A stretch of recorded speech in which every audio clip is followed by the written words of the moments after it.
Yes, so lovelies. So welcome to Divas Fits. So in today's section, we are going to be learning how to draft this off-shoulder with extended sleeve. It's actually a bustier, what kind of corset. So we are going to be drafting it, and if that is what you really want to watch, then you might want to keep on watching this video. Please, I want you to like this video, comment, and share. So I'll be doing the full video on this, and this video is going to take a bit long because I want this video to be very detailed, and also for the fact because we are going to be drafting the front and the back pattern. Okay, so I'm going to be posting the front separately, then I'll post the back. Okay, so without wasting much of your time, you can now go on to learn how to draft this. The first step is for you to go on to fold your pattern paper, okay, into two. All right, you need to make a fold. So the reason why you are folding it is because of the hem.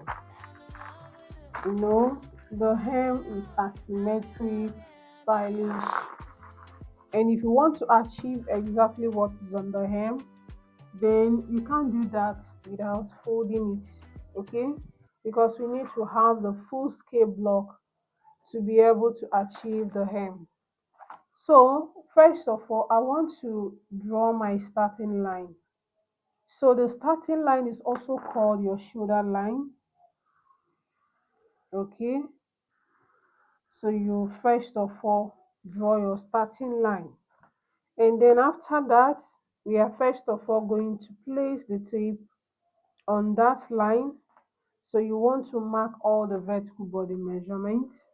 So the vertical body measurement I have here is the chest line, the bust point,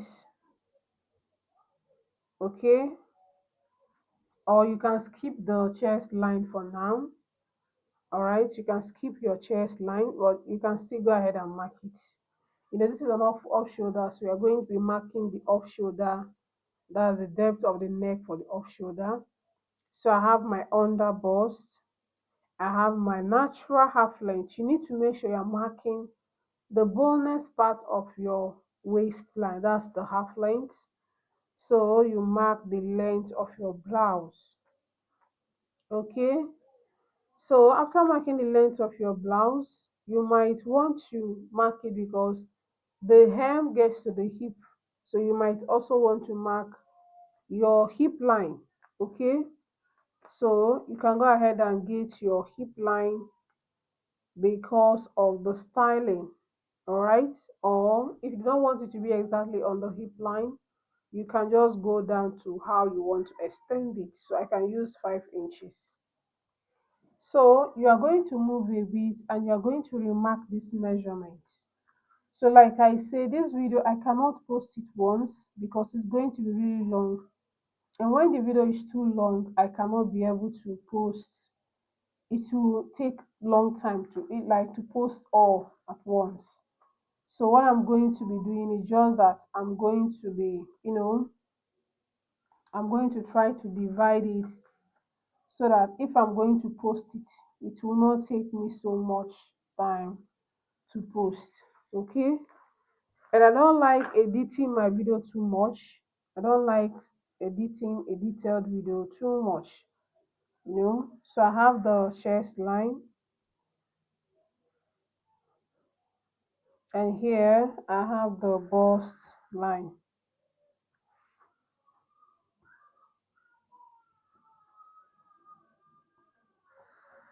I have the under bust,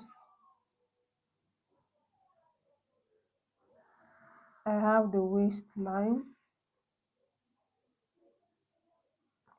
I have the blouse length. Now this line is for the extension. Okay, so this line is going to serve as the extension of the hem. That is, if you want your hem to have the same style as it is on this blouse. So first, the next thing is for you to just go ahead and draft your normal basic bodice. Okay, just draft your normal basic bodice. And before then, let me label this line, shoulder line. Now I have the chest line, bust line, under bust. I have the waistline. Now I have the full length. Now I have the extension. Let me just label it as the X. Okay, so you come in with your shoulder measurement exactly divided into two.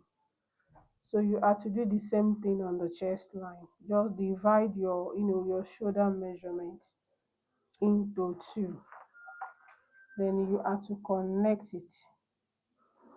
Okay, I'm using pattern drafting technique, so you have to include all your measurements. So we go on for direction and for proper understanding. Mark the width of your neck just 3 by 3. The reason why you should mark this is just that if you are trying to master pattern drafting technique, having this measurement outlined is going to help you to clearly understand what is happening. So you want to mark your shoulder slope, and I'll be using 1.5 for the front because this is the front. So the shoulder slope for the back and the front is not always the same. So you have your shoulder slope. So the next measurement is for you to come to the B. We label the bust point to the B, right? So you come in from there by your nipple to nipple divided into what? 2. Scroll down to the full length and make sure you're marking exactly the same. That is your bust span divided into 2. Okay, as you can see, I marked it on the bust line, not on the chest line. So take note of that. Most people, they will make mistake and they will go and mark these measurements on their chest line, and it is not good. So you are going to find the measurement of this length, divide it into 2. From the width of the neck to the end of the shoulder slants. So you are going to connect this measurement straight down to, that is, to the bust point.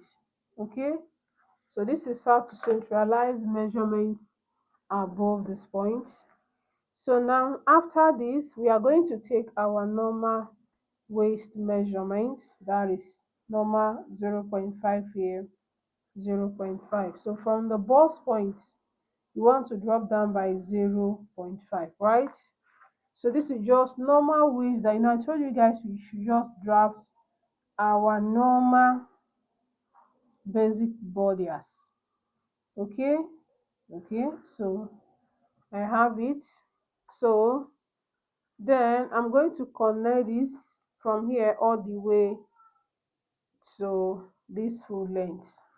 You can even make this to stop on this place, but it doesn't matter. This can help as a tightening to this point, although we can still decide to return this dart later on. So find the midpoint of your armhole. Find the midpoint of your armhole. You are trying to find the midpoint, and this is the midpoint. So now this is my my across front, just so you guys could know where my across front is. From your across front, you are going to come in by 0.75. This is the front piece, so you want to just do as so. Okay, come in from there by 0.75. So you just want to connect it like so for now. Okay, so the next thing I just said for now, that means you need to leave it like this for now. So from this bust point, you have to go up by 3.5. That is why I told you guys that you can leave marking the chest line, but marking the chest line is also good because it's going to help direct you to it. So just from the bust point, go up by 3 inches. Okay, so you have to mark 0.75 this point and 0.75 this point. This is not a standard measurement. You can use 0.5. Okay, so now I'm going to call this video to record the next vision.